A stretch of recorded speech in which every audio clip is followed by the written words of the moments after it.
Patrícia, estás bem? Tudo bem, muito obrigada. Tudo bem? E Olha, contigo? também, tudo ótimo. Olha, agradecer-te primeiro pelo teres aceitado o convite. É um gosto ter-te aqui, a disponibilidade que mostraste. E vou começar primeiro pela tua profissão, que é especialista em optometria desportiva, para perceber o que é isto da optometria desportiva e o que é que tu fazes realmente nesta área. Bem, mas obrigada pelo convite para estar aqui hoje e para poder partilhar também isto contigo. Como nós tínhamos falado nas nossas conversas antes, esta é uma área que não é muito conhecida em Portugal ainda. Isto é um ramo de especialidade dentro da optometria, é uma especialização diferente e basicamente a optometria é a ciência que permite tratar do sistema visual, os cuidados primários do sistema visual, e depois enquadramos aqui, existem várias subespecialidades dentro da optometria e depois temos a optometria desportiva, que abrange tudo o que seja a importância da visão no desporto. Por isso tentamos enquadrar os dois conceitos e infelizmente em Portugal é uma área que ainda não está muito divulgada nem muito estabelecida e grande parte da formação também acaba por ser mais no estrangeiro, apesar que já começa agora a criar e a cimentar-se um pouco cá em Portugal e acho bem e eu penso que este seja o futuro também. E porquê é que achas que esta área ainda não está muito desenvolvida cá em Portugal? Acho que não há sensibilidade e a percepção da importância da visão, por exemplo. Acho que ainda há muito por fazer nesse capítulo. O que é que tu vês? O que é que tu Sim, dizes sobre isso? eu penso que sejam vários fatores. Eu penso que o mundo do desporto realmente está a evoluir muito rápido e cada vez mais se percebe que os atletas já não são aqueles talentos puros que havia antes, mas são talentos trabalhados, não é? E cada vez mais acho que este conhecimento começa a alargar-se e começam a procurar e os próprios clubes a tentarem se munir de equipas multidisciplinares. E a parte da optometria era uma parte que ainda precisava bastante de investigação e nestes últimos anos isso tem acontecido, até porque se tem associado também a outras géneros de especialidades e tem ajudado muito, por isso, apesar de não ser tão frequente no passado, eu acredito que cada vez mais vai evoluindo e é começar a trazer também para Portugal os conhecimentos que há no exterior. Eu penso que esta é realmente a dificuldade inicial, que é os primeiros passos. E os primeiros passos vão sendo dados, já há uns anos para cá, não é só atualmente, já há uns anos para cá, e cada vez mais também sinto que tem havido uma maior abertura da parte dos clubes para também trabalhar esta parte, porque a visão realmente acaba por ser muito importante, não só no dia-a-dia, mas então no desporto de uma forma enorme, não é? 80% da informação que qualquer atleta recolhe para ser processada de forma a criar o gesto motor que quer fazer de seguida, 80% vem da visão. 9% auditiva e os 11% restantes são dos restantes órgãos dos sentidos. Por isso, 80% é muito.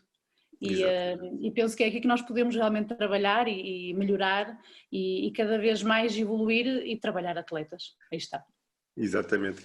Já falaste aí na parte da percentagem da visão, e isso dá logo uma ideia muito significativa da importância da visão. Também daquilo que eu pesquisei do teu perfil no LinkedIn, tens lá uma frase que é: os olhos são um prolongamento do cérebro. Isso também vai bater um bocadinho naquilo que tu acabaste de dizer. Na parte desportiva, na parte do futebol em concreto, porque é que a visão é assim tão importante, para além daquilo que se vê, como é óbvio, isso é muito importante. Como é que depois isso se concilia, se associa, como é que é esse processo de no futebol a visão ser tão significativa a ponto de fazer a diferença num jogador de futebol? Repara, um guarda-redes parte para a defesa quando vê a bola sair dos pés do adversário. Um jogador de meio campo remata só depois de ver o posicionamento que está o guarda-redes e a baliza. Um centrocampista faz um remate, um passe depois de ver a desmarcação do colega. Tudo parte de ver. Começa a ser o primeiro passo, e é o primeiro passo onde nós podemos realmente aqui incidir para, se queremos ter um output diferente, temos que criar um input diferente também. E é preciso também ver se ele funciona bem. Nós falávamos aqui muito, e como deves ter visto em algumas das frases que eu coloquei, realmente falava de que o olho é um prolongamento da visão, mas há dois conceitos que são completamente diferentes e que a sociedade em geral e o desporto também pensa que são similares, que é o ver bem e a visão. Não é? Ver bem não é a mesma coisa que ter uma boa visão. Ver bem é ter visibilidade, é tu conseguires ver umas letras num placar, é conseguires ver um objeto que está distante, conseguires identificá-lo ao fundo. A visão é muito mais complexo do que isso.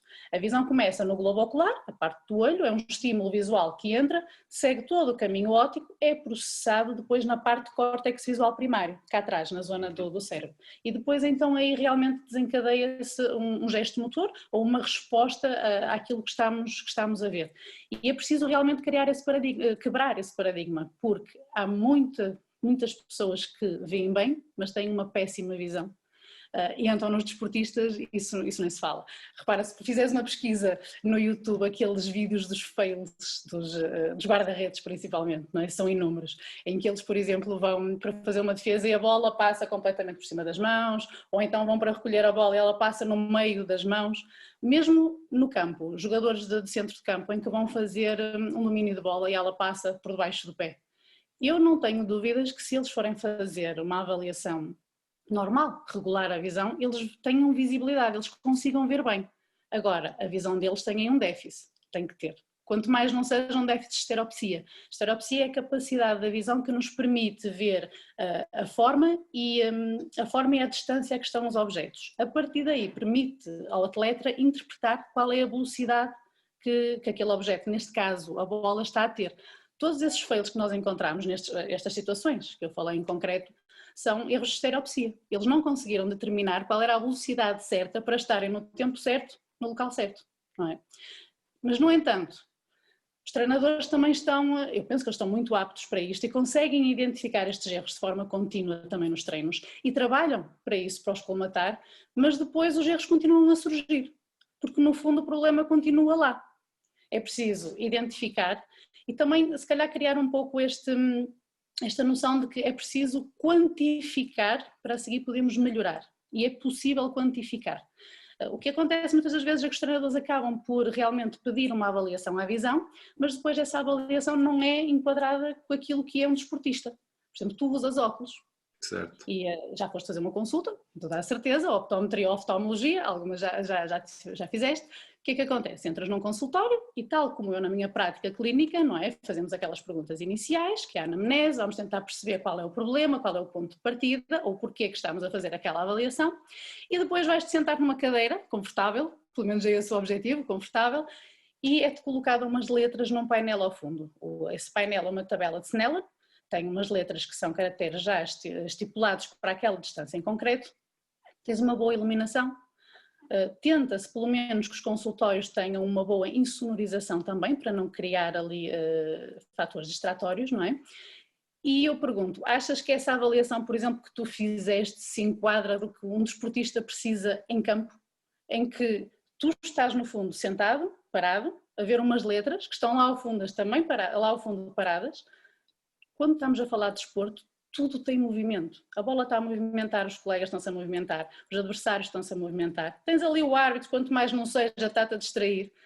Agora não temos pessoas na bancada, mas a própria bancada faz um ruído, não só auditivo, mas também visual, com muita informação à volta. Tens a pressão do momento também, não é?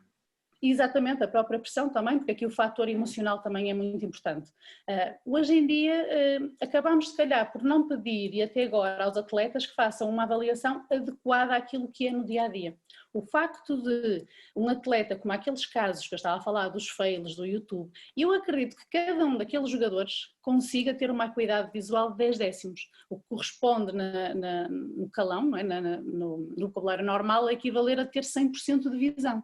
Se os sentarmos numa cadeira, eles vão conseguir dizer aquelas letras na parte de baixo que estão no painel. A questão é, e se pusermos as letras em movimento? Em vez de medirmos a acuidade visual estática, passamos a medir a acuidade visual dinâmica. Apenas 64% das pessoas que conseguem ler as letras pequenas, estão em baixo, paradas, conseguem realmente identificá-las se elas começarem a movimentar-se. 64% é quase metade só. Isto só para te dar um exemplo. Ou seja, nós temos que adequar as avaliações que estamos a fazer também, não só ao facto de ser um atleta, mas à modalidade em si. Por exemplo, medir a capacidade que a acomodação tem. A acomodação é um processo que temos dentro do olho, uma lente chamada cristalino, que muda de posição consoante, tem que te permitir ver ao longe e ao perto. Repara, vamos fazer uma marcação num penalti. É preciso o jogador olhar para a bola que está ao perto e a seguir tem que olhar para o guarda-redes ou para a baliza, para o longe, e tem que voltar a olhar para o perto. O Cristalino tem que estar constantemente a movimentar-se. É preciso saber se realmente o Cristalino tem essa capacidade e, acima de tudo, se tem essa capacidade de igual forma no início como tem no final do jogo. Porque muitas das vezes, especialmente nas competições europeias, por exemplo, pode ser necessário os penaltis no final. Sim. E marcar um penalti no final de um jogo não é igual que marcar um penalti no início do jogo. Não é? E tudo isso pode fazer diferença. Por isso, quando falávamos da importância da visão, acho que é mais avaliar de forma correta e enquadrada naquilo que são as necessidades de um atleta. Porque não é o mesmo fazer uma avaliação, um treinador identificar que acha que realmente há ali alguns erros que poderão vir da visão e pede ao atleta para fazer uma avaliação. Também é necessário enquadrar essa avaliação com aquilo que são as habilidades que são necessárias dentro de cada modalidade, porque também da modalidade para modalidade vai mudando. Um jogador de ténis não tem a mesma exigência que tem, por exemplo, um jogador de futebol. Ou melhor, as exigências são diferentes. São exigências diferentes, completamente, sim. Mas então, como é que isso que tu me disseste, isso tem uma complexidade da minha visão de um bocado de ignorante neste tema, é muito complexo. Como é que tu avalias primeiro essa visão e depois como é que a melhoras? O que é que podes fazer para melhorar? Como é que podes, como tu disseste, por exemplo, é diferente no campeonato no início e no fim do jogo.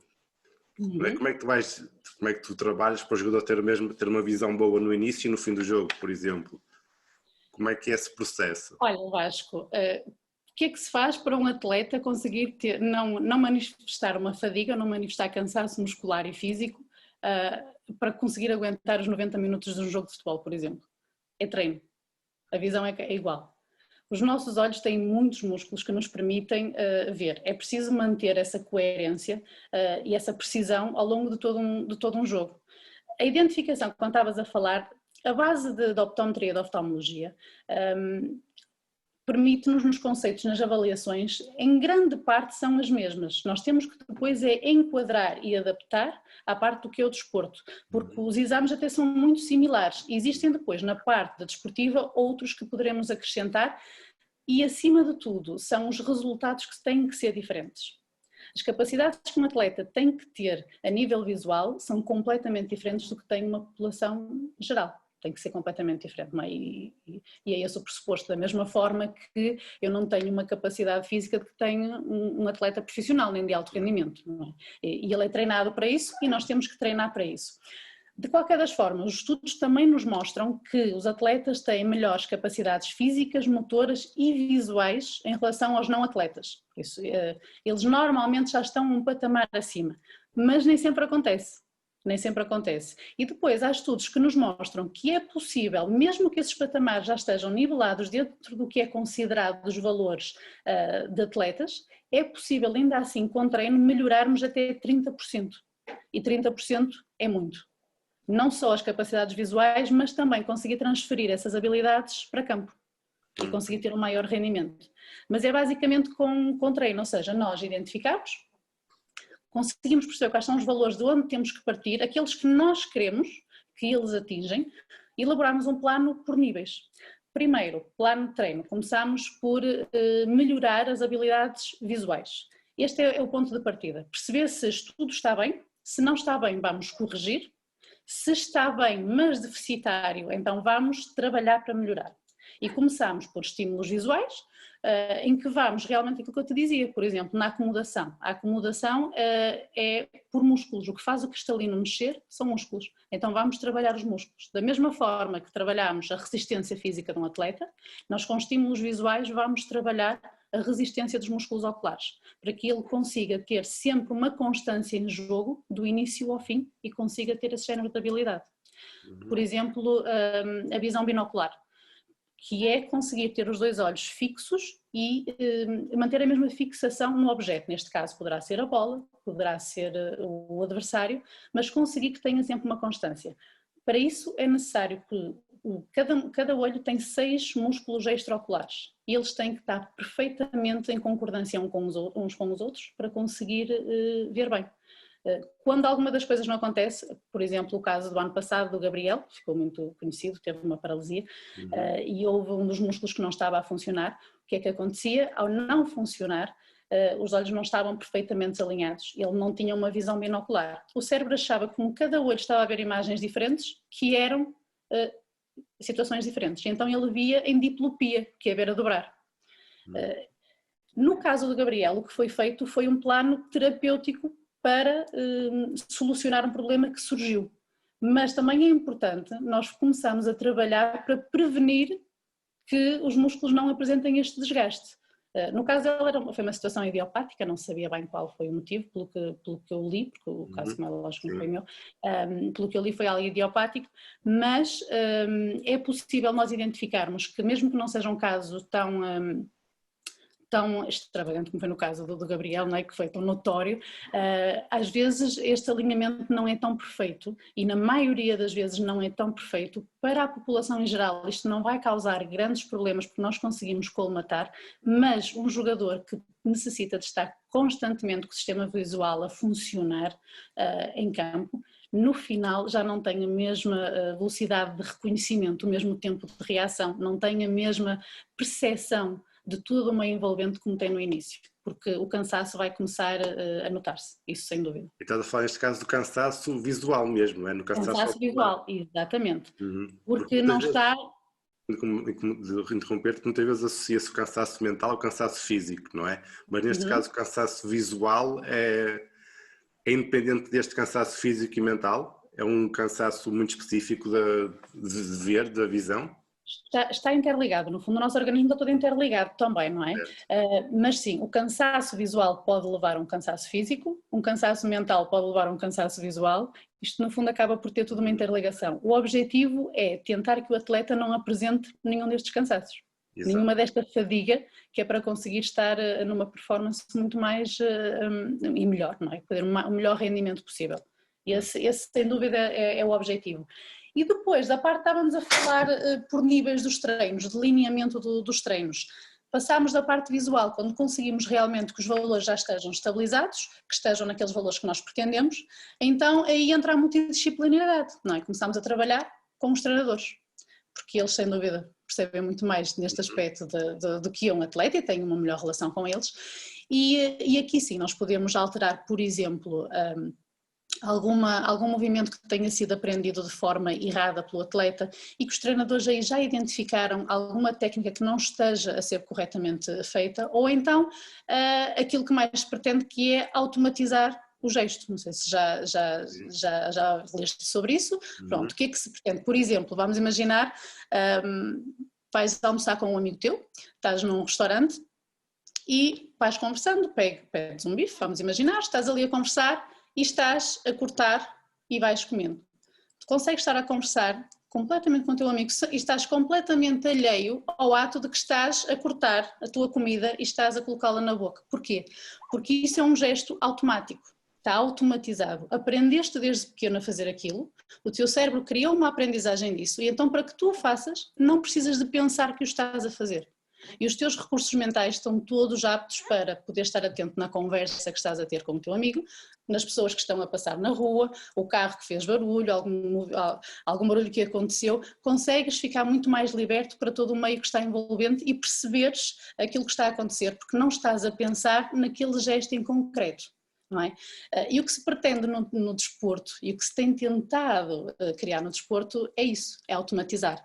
Principalmente com aqueles, foi feito um estudo com o Neymar, penso que foi há 5 anos atrás, com ressonâncias magnéticas, em que o cérebro dele era estudado em comparação com, se não estou em erro, mais 2 atletas profissionais, um atleta amador e 2 nadadores, em que era pedido que eles fizessem alguns gestos e fizessem algumas técnicas com os pés, ao mesmo tempo era medida a atividade cerebral deles.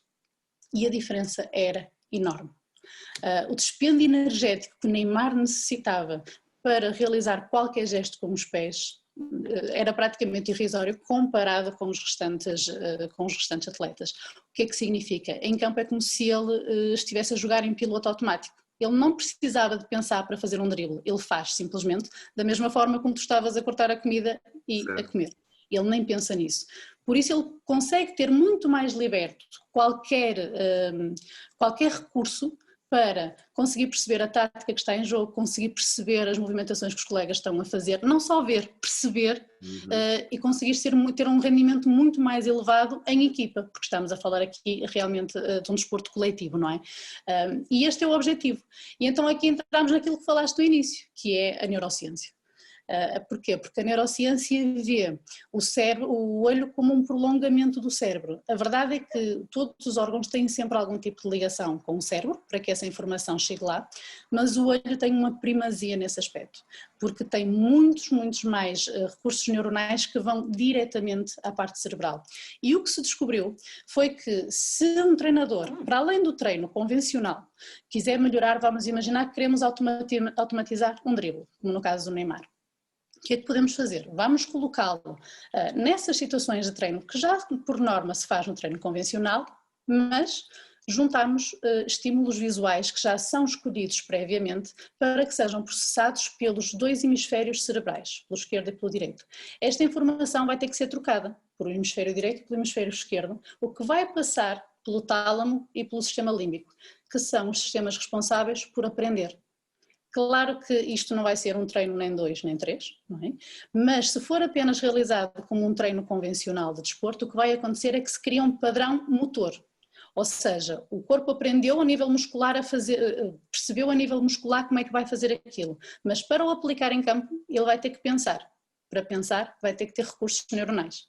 E aquele dispêndio de energia que está a ter, ele não vai poder utilizar para, por exemplo, perceber a movimentação que está a acontecer em campo, não é?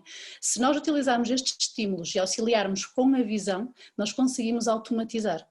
Para além disso, existe depois outra maravilha, isto tem mais ou menos 2 anos, se não estou em erro, porque achávamos que a automatização e ligada à aprendizagem podia-se criar era nas camadas de formação. Nós aprendemos quando somos mais novos, até porque o cérebro chega ali por volta dos 10, 12 anos e deixa de maturar, deixa de desenvolver e deixa de criar aprendizagem. Ora, descobriu-se, eu não estou em erro, foi em 2017, há um estudo da neurociência que diz que há uma área do cérebro que está em desenvolvimento, está a amadurecer e ainda por cima pode realmente criar aprendizagem até aos 37 anos, 37 anos é bastante, que é o córtex visual primário, meu amigo. Por isso, realmente nós conseguimos através da visão, não só nas camadas jovens, mas também em jogadores que já são jogadores de alto rendimento, podem ser dos altos escalões, conseguimos com treino alterar um padrão que esteja errado e melhorá-lo. Porque a diferença aqui está naquilo que vamos apresentar. Porque quando um atleta está a realizar qualquer tipo de atividade física, está a estimular áreas diferentes do cérebro do que, por exemplo, eu como não atleta, a fazer exatamente o mesmo género de atividade física. E a relação que aqui existe é que quando se relaciona a visão e aqueles gestos mais em concretos de atividade física, eles têm uma interligação muito maior num atleta entre a visão e a atividade física do que se for num não atleta. Um não atleta não consegue fazer esta ligação, enquanto que um atleta consegue.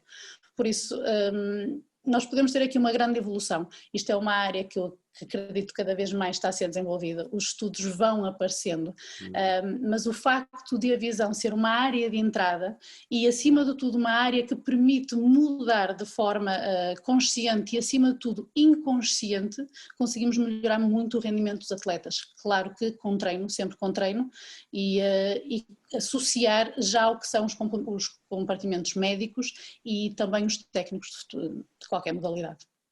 Tem que ser sempre uma sinergia entre vários. Exatamente. Voltando um bocadinho atrás nesse estudo último que tu falaste, mas então convém e é importante que quanto mais cedo os atletas forem ensinados ou aprenderem por eles a ver, a dar essa importância à visão, melhor para eles? Completamente. Olha, um dos casos que mais fez despertar este interesse pela visão era do Xavi Hernández, do Barça, lembras-te? Pronto. O Xavi Hernández, nos escalões jovens, ninguém dava nada por ele, até porque ele desde pequeno que jogou com o Iniesta, e o Iniesta era um prodígio, era um talento nato. por ele próprio.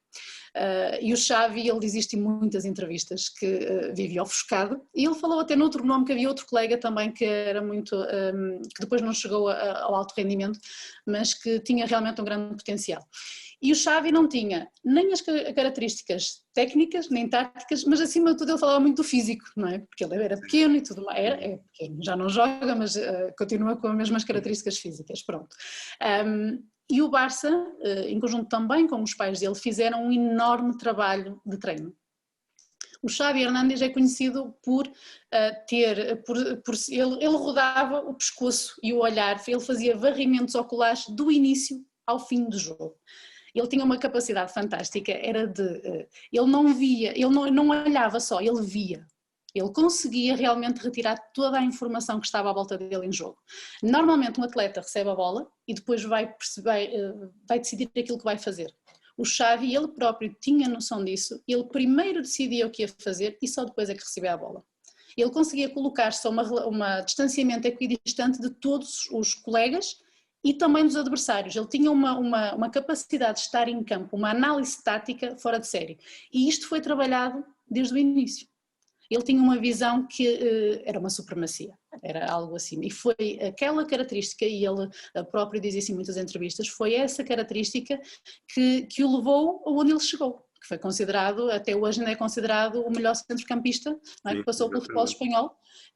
Aliás, ele foi analisado durante um jogo, não me recordo qual era, durante os 90 minutos de jogo ele conseguiu fazer 804 varrimentos oculares. Seja o pescoço e o olhar, era uma coisa, ele está sempre a movimentar-se. Por isso, isto para te dizer o quê? Como no caso dele, desde o início, o importante é que se ele tivesse tentado fazer isto numa fase mais adulta, provavelmente não teria conseguido, não teria chegado onde chegou. Claro que ele que é um exemplo, é um em 1000 ou mais, não é? É fora de série, mas é de pequenos que nós conseguimos realmente também criar estas aprendizagens. Principalmente porque é muito mais difícil eliminar um gesto que foi aprendido errado do que criar um novo. E isso é muito importante logo nas camadas mais jovens. Esse exemplo do Xavi é muito interessante e ele fala realmente muito nisso. Até o Arsène Wenger também dá o exemplo do Xavi muitas vezes, que era o jogador que mais rodava a cabeça. Para além dessa característica que caracteriza o Xavi, há mais alguma que caracteriza esses jogadores que têm essa capacidade de ver mais coisas que os outros não veem? Vasco, é aprender a ver, é isso que se faz nos treinos. É isso que se faz nos treinos, é aprender a ver. Como é que se aprende a ver? Repara, o Xavi podia levantar o olhar, podia rodar o pescoço e não perceber o que é que estava à volta dele. Eu não sei se já alguma vez viste aquele vídeo que estão a trocar uma bola de basquete e tens de contabilizar quantos passos são feitos. Já viste alguma vez? Chama-se teste de atenção. Já ouvi falar, acho eu, mas não ouvi. Bom, teste de atenção. Ele é usado basicamente em psicologia, mas discrimina isto muito bem da parte da visão e porque é que nós podemos treinar e melhorar num atleta. O vídeo tem duas equipas, uma de branco e uma de preto, em que estão a trocar uma bola. Cada equipa tem uma bola e eles vão rodando entre eles. E é pedido que prestes muita atenção quantos passos faz a equipa de branco, se não estou em erro. E nós estamos completamente atentos, estamos a contar. Normalmente as pessoas acertam sempre, são 13 passos. Mas durante aquele tempo todo está a passar um urso a dançar. E na primeira vez, Vasco, garanto-te, da primeira vez ninguém vê o urso. Ninguém vê o urso. Porque, tal como o Xavi, tu podes levantar o rosto, tu podes rodar, mas nem tudo aquilo que tu vês, tu estás realmente a processar o que estás a ver. Nem tudo que cai no nosso campo de visão, nós conseguimos ver. E no fundo é aprender a recolher o que é importante, porque há uma passagem de toda a informação cai nos dois olhos, em partes diferentes, nas chamadas, na retina, que é a parte do fundo do olho, e daí ainda há todo um processamento até ao cérebro. Nem tudo aquilo que nós vemos chega realmente à parte do cérebro. Há um corte a meio. Quem é que decide isso? É o tálamo óptico. E ele é que vai decidir o que é importante daquilo que não é. O que é essencial e o que é acessório. E nós temos que, no fundo, reaprender e reensinar os atletas do que é importante em campo ou não. Porque há estudos que mostram que quanto maior os estímulos visuais que têm à volta, diminui em larga escala o rendimento e a capacidade técnica em campo. Ora, durante um jogo, a informação visual é brutal. É brutal. E daí que é muito importante, e os clubes têm a parte do departamento com psicologias, com psicólogos, para ajudar a eliminar o fator emocional, tudo o que acontece à volta. E a parte emocional já realmente vai sendo trabalhada. E agora nós temos que trabalhar a parte da visão, o que é importante, o que não é. Por exemplo, um dos treinos que se faz muito para essa melhoria é com os óculos estroboscópicos. Já ouviste falar? Aqueles óculos que ocluem a imagem, tanto vês como não vês, e aqui tu podes cortar a imagem 30%, 70%, podes limitar periferias, que cortas a parte exterior, parte superior, parte inferior. Tu consegues com isto que o atleta em pouco tempo recolha toda a informação que precisa. E a seguir podes fechar os olhos. Um dos atletas que chegou a fazer este género de treinos foi o Ronaldo. Não sei se te recordas naquele documentário que fizeram sobre o Ronaldo, agora não me lembro o nome, de Estado ao Limite, acho que era assim. Havia uma parte do documentário em que apagavam as luzes. Era feito um cruzamento, apagavam as luzes e ele tinha que rematar. E o Ronaldo conseguia fazer isso. E ele só precisava da informação da bola a sair do pé de quem estava a fazer o cruzamento. Com essa informação, a luz era apagada, não era importante. Ele já tinha recolhido toda a informação que precisava, ele não precisava de ver o resto da trajetória da bola. Em pouco tempo, ele recolheu tudo o que precisava, escolheu o que é que era essencial, o que é que era acessório e conseguia concretizar. Isto, por exemplo, é muito importante num guarda-redes que está a defender um livre. O adversário bate o livre e de repente há ali um cruzamento, ele perdeu completamente a visão do que estava a acontecer. Se for bem trabalhado num guarda-redes, ele não precisa de ver a trajetória da bola. Claro que aqui estamos a excluir quando a bola embate em algum jogador. Mas ele não precisa de ver mais nada, ele vai saber qual é a trajetória da bola, a velocidade e aonde é que ela vai cair para poder fazer a defesa. Isso também acontece muito, desculpa interromper-te, porque já vi esses exemplos que é quando o jogador remata e começa a festejar o gol antes da bola entrar na baliza também, por exemplo. Exatamente. Também tem a ver com isso, não é? Sim, isso chama-se visualização. É muito treinado também, que quando um atleta tem que saber o que vai fazer, como vai fazer e imaginá-lo. E consegue concretizar. Sim. Isso também se utiliza, aí junta-se a psicologia à parte da visão e realmente traz muitos resultados. E pronto, é como eu te digo, a parte da visão engloba, por ter tanta informação, por ser responsável por tanto, consegue-se agir em vários campos. E conseguir melhorar não só a visão em si, que era aquilo que se pensava inicialmente, se melhorar o atleta ver mal, vamos colocá-lo a ver bem e ele vai melhorar o rendimento. Não é só por aí, podemos agir em várias frentes. Realmente colocá-lo a ver bem, é verdade, colocá-lo a ver melhor do que a média, porque é isso que se pretende, ter capacidades visuais acima da média e constantes, conseguir ter um sistema muscular muito bem nivelado para aguentar todo o rendimento ao longo do jogo, mas depois também conseguir melhorar junto com os departamentos técnicos e alterar algumas características que já estão identificadas, mas que precisam ser melhoradas e que até ainda não se consegue. Muito bem. Fascinante, isso é fascinante. Olha, outra coisa que me também chamou a atenção no teu perfil de LinkedIn, que eu estive lá a vasculhar, a cuscar, não é? Tem a ver com a relação entre os olhos e as lesões, com a simetria e a assimetria dos olhos, e a partir daí, não sei se tu quiseste dizer se pode prever lesões ou se isso significa que tem algum problema físico associado a isso. Como é que é isso, essa relação? Olha, este é um tema um bocado controverso. Controverso porque, para te ser honesta, e já falando mesmo no caso concreto em Portugal, já se está a trabalhar muito nessa área. Já há uns anos e os clubes da Primeira Liga já têm estado abertos e a tentar munir-se nesse aspecto. No entanto, os estudos ainda têm um longo caminho pela frente para comprovar, ou seja, nós vemos isto a acontecer, vemos realmente os resultados são visíveis, mas é preciso agora também apresentar e fundamentar-nos de forma científica. Pronto, isto para ficar já a ponto assente de que isto é controverso aquilo que nesta parte da visão com as lesões. E o que é que entra aqui? Aqui entra a postura. A maneira como nós estamos e como nós nos posicionamos em relação ao nosso mundo em redor é por base na informação que nós vamos recolhendo. E nós recolhemos essa informação não só pela visão, pelo captor visual, mas também, por exemplo, pelo captor podal, os pés, os dentes, que já se ouve falar há muitos anos, não é? Os dentes mexem com tudo, não é? E às vezes uma dor de dente dá-te uma dor de costas ou algo do género, pronto. E é nesta base também a visão interfere. O que é que acontece?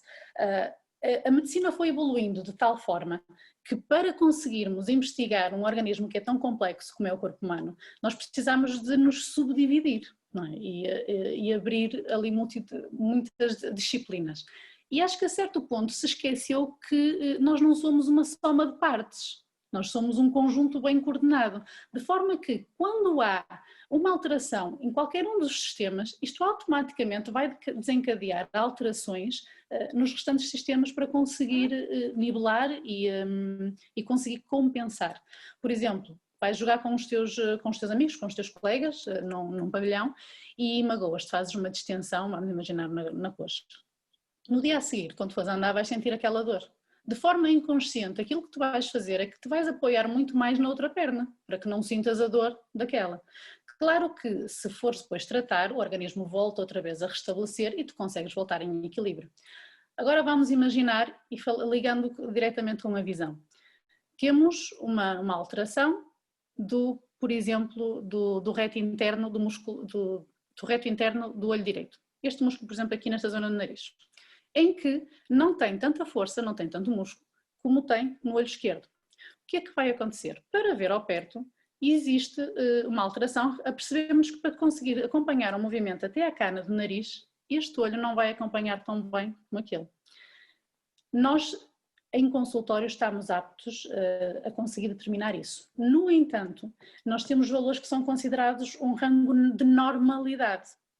E é normal que até 2, 3 centímetros os olhos não tenham que acompanhar exatamente da mesma forma. Agora, o que é que vai acontecer? O que vai acontecer é que sempre que precisares de fixar o que é que seja, é muito mais fácil, se este músculo não funcionar, eu fazer isto, porque assim ele não tem que mexer tanto.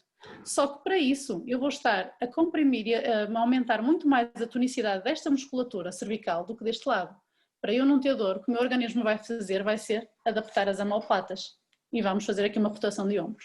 E começamos uma cadeia descendente que vai desde a parte mais superior até o inferior. Ora, no dia a dia, o que é que isto vai acontecer? A população em geral é assim, quando passares muito tempo a pé, vais ter ali uma dorzinha de costas porque sentiste que realmente um dos lados está mais comprimido do que do outro. Ou, por exemplo, fizeste um esforço de fazer uma caminhada e notas que dói mais uma perna do que a outra, porque estiveste a fazer mais pressão daquele lado. Mas no dia a seguir voltas à tua rotina normal e está tudo normalizado, não é?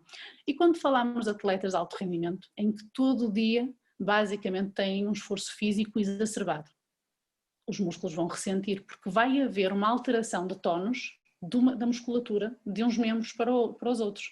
E repara, se nós falarmos da parte, por exemplo, do futebol, que é um desporto de contacto, seria expectável que a maioria das lesões que sejam lesões traumáticas, lesões de embate, mas não são. Os estudos mostram-nos que a maioria das lesões são lesões musculares. E por incrível que pareça, são lesões dos membros inferiores, na maioria nos isquiotibiais, que são as coxas. Ou seja, onde há uma alteração da maneira como o desgaste é feito de forma diferente.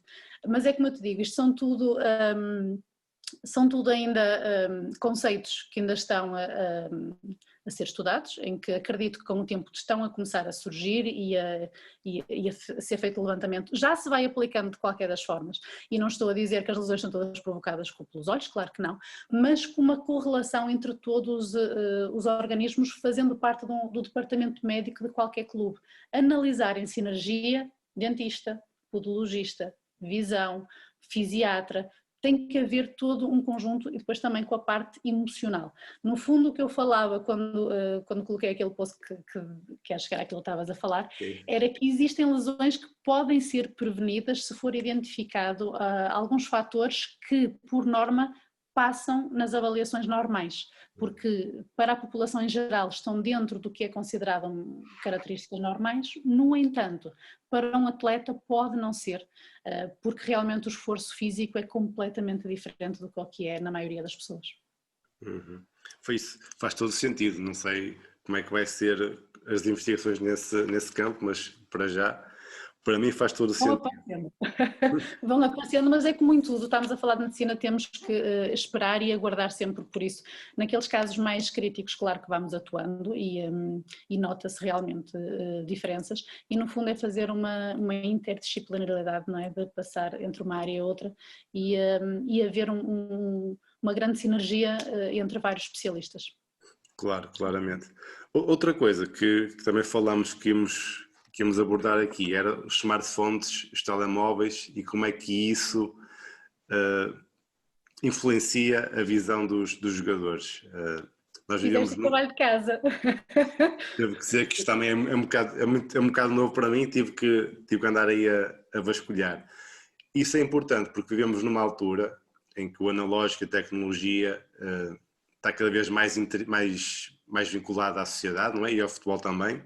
Nós já vemos jogadores nos intervalos dos jogos a ir ao telemóvel para terem informação para depois usarem no jogo, por exemplo. Completamente. No entanto, isto também recorreste a estudos nesse post, se não me engano, que dizem que o olhar prolongado e olhar muito tempo para os smartphones prejudica a tomada de decisão dos jogadores. Exatamente. Como é que é essa relação? Como é que se prejudica? Como é que se quantifica? Se prejudica muito, se prejudica pouco? Qual é a tua visão sobre isto? Olha, Vasco, eu acho que depende muito da modalidade para modalidade, a influência que vai tendo. Aquela informação que eu coloquei é com base num estudo de 2019 e é feito exatamente com atletas de futebol, por isso estamos neste caso mesmo, não vamos estar a transpor de uma modalidade para outra, não, estamos mesmo a falar no futebol, que em Portugal é o desporto rei, não é? O maior desporto que nós cá temos, a maior modalidade que nós cá temos, e é como dizes, cada vez mais nós estamos a evoluir num sentido que a tecnologia faz parte de tudo, dentro e fora de campo também. E cada vvez mais vemos os atletas, principalmente os desportistas, muito ativos nas redes sociais e eles fazem vão nos autocarros e já vão com os telemóveis, muitas vezes estão aí para os aeroportos, estão com os telemóveis, também porque obrigam a isso, não é? A rotina também obriga a isso, porque também têm uma vida que têm que se entreter de alguma das formas, não é? E o que esse estudo no fundo dizia é que sempre se tentou a gerir uma grande preocupação em volta do que eram as capacidades físicas dos atletas, os sprints, o poder aeróbico, o poder anaeróbico, a agilidade que eles têm.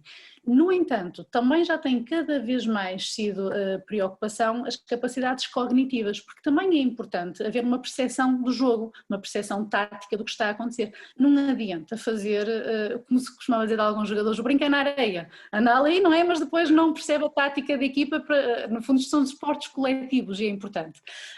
E as habilidades cognitivas também ajudam na parte da antecipação e na tomada de decisão. Aquele estudo referia muito outros anteriores, em que no futebol em concreto a tomada de decisão é das habilidades mais importantes para determinar o resultado final de um jogo, o que faz sentido porque é um desporto coletivo, não é verdade? Pronto. E depois outra associação que faziam é que havendo um desgaste físico está automaticamente relacionado com um desgaste psicológico. Ou seja, o cérebro trabalha áreas em comum quando existe uma fadiga física com uma fadiga mental. Isto faz algum sentido, por exemplo, se me fizeres uma pergunta de cultura geral no início de uma maratona e no final me fizeste, provavelmente eu não vou conseguir ter o mesmo raciocínio lógico para te conseguir descrever. E o meu cansaço mental não foi assim tanto ao longo de uma maratona, o que aconteceu foi um cansaço físico. Acontece foi que existem zonas que são partilhadas no cérebro e que automaticamente conseguimos transferir de um para o outro. Havendo uma fadiga física, vai haver automaticamente uma fadiga mental e vice-versa. Ora, este estudo que fez foi analisar atletas de futebol, eram atletas profissionais, em que durante um certo tempo fizeram avaliações com vários tempos em frente ao telemóvel e conseguiram realmente transpor para campo que havia um déficit na tomada de decisão. Tinha que ser no mínimo 30 minutos, o facto de estarem no mínimo 30 minutos em frente a um smartphone, e neste caso o que eles estavam a fazer era nas redes sociais, Facebook, Instagram, Twitter e WhatsApp, estiveram durante aquele tempo de forma seguida, isso causou-lhes uma fadiga mental que afetou a tomada de decisão depois nas atividades que lhes foram propostas de forma seguinte. Ou seja, o rendimento deles em jogo diminuiu drasticamente. Neste caso, não estamos a falar em frente apenas a dispositivos móveis, estamos a falar em aplicações em concreto. Okay. Está. O estudo realmente depois no final frisa que ainda há algumas lacunas que é preciso colmatar, perceber se é o facto de estar em frente também a uma televisão, o facto de estar, por exemplo, num telemóvel, mas estar a fazer chamadas ou a ver mensagens, se faz o mesmo ou não, é preciso depois, aí está, é como eu digo, evoluir e tentar ir ver todos os aspectos. O que acontece é que já outro estudo também tinha reportado que o facto de estarmos em frente a esse género de aplicações, estamos a trabalhar o córtex frontal, aqui à frente, que é o responsável pelas tomadas de decisões e pela avaliação tática. Depois dessa informação, quando decido o que fazer, essa informação passa para a parte motora, para o córtex responsável pela ação motora.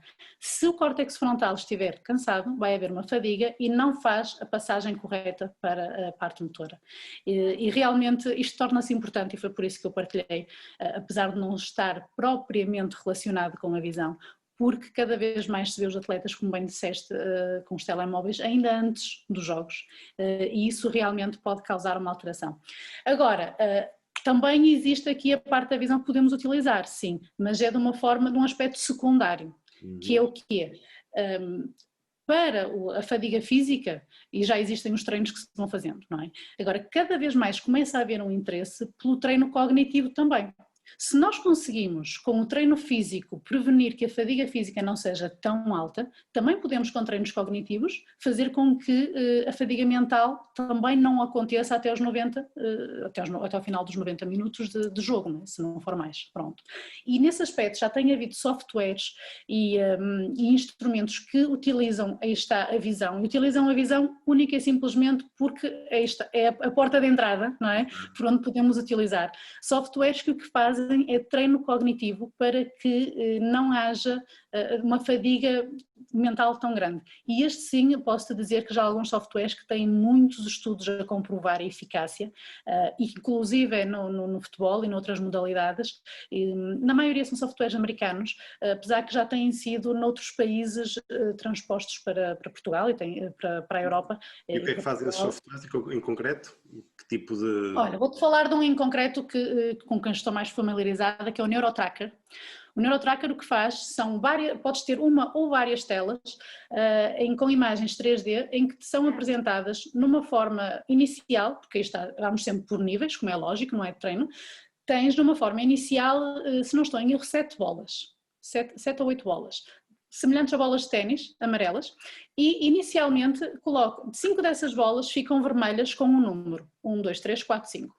E pede-te que tu as sigas, porque elas vão se movimentar por todo o monitor, que tu as sigas durante um certo período de tempo e que no final digas quais eram aquelas bolas. Só que elas vão se movimentar todas e vão passar com outras que te causa confusão, como é lógico, não é?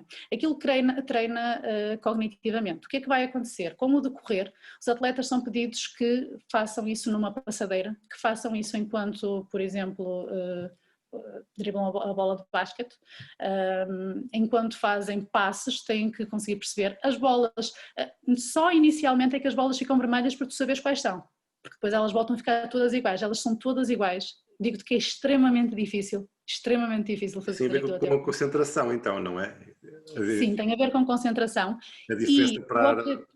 Diz, desculpa. O objetivo é que numa fase posterior tu consigas também tomar decisões enquanto estás a ter aquele processamento, porque o objetivo é fazer com que o córtex frontal, que nós falávamos que sofre essa fadiga mental, o córtex frontal consiga tomar as decisões mesmo quando estás cansado. ok? Pronto, e depois começa a haver vários estímulos e tens que alterar de forma, cada vez aumentar o nível de dificuldade. Tem a ver com concentração, memorização e coordenação também. E isso é tudo que as redes sociais não fazem, não é? Nós não precisamos de concentração nem de É memorização. verdade. A diferença é essa, não é? Em relação a entre as redes sociais e esse dispositivo, tem a ver com isso também, não é? Com essa complexidade que um exige e o outro não. Exato, mas não, estes treinos não são para fazer antes do jogo, antes da competição. Sim, sim.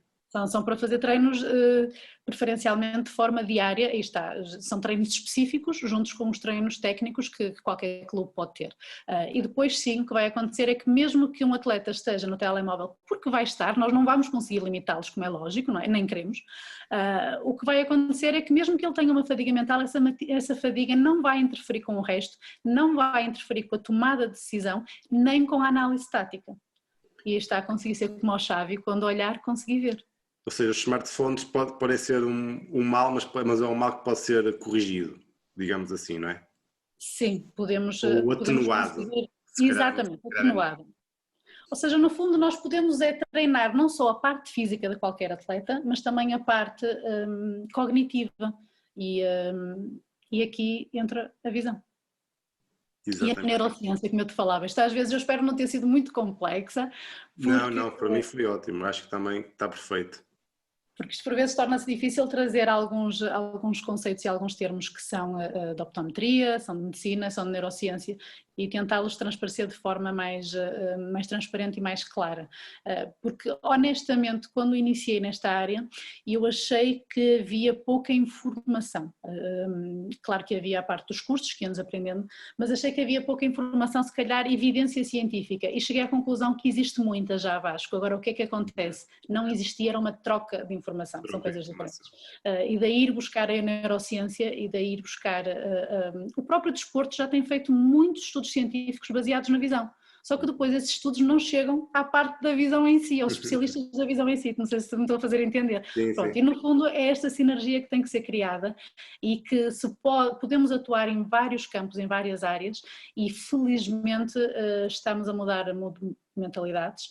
Claro que há clubes que estão mais à frente do que isso, o Barcelona já trabalha nisto há muitos e muitos anos, mas também temos clubes em Portugal que já são pioneiros há uns anos e cada vez o que se pretende é evoluir. Patrícia, obrigadíssimo, foi um gosto, foi ótimo para mim ouvir-te e aprender contigo. Podem seguir-te no LinkedIn, que eu aconselho vivamente por causa de tudo que tu partilhas, que é muito enriquecedor. E muito obrigado pela tua disponibilidade. Vamos falando. Obrigada, Vasco. Foi um prazer estar aqui e obrigada por esta oportunidade de podermos apresentar e também dar a conhecer esta área que é bom que sigam, porque eu acho que ainda vai dar muitas cartas no futuro. Exatamente. Patrícia, muito obrigado. Obrigada, Vasco.